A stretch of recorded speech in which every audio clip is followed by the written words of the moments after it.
Adobe Firefly can also help you create AI-generated videos from simple text descriptions. In this guide, I'll show you the basic workflow for generating videos with Firefly. First, open Adobe Firefly and sign in to your Adobe account.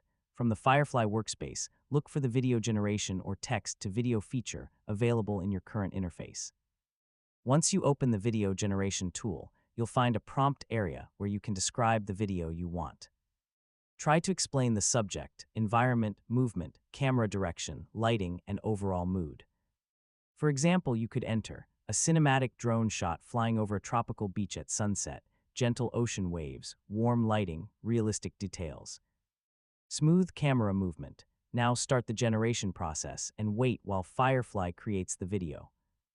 AI video generation can take some time, depending on the settings and current service availability. When the result is ready, preview the video carefully. Check whether the movement, composition, subject, and overall appearance match your original idea.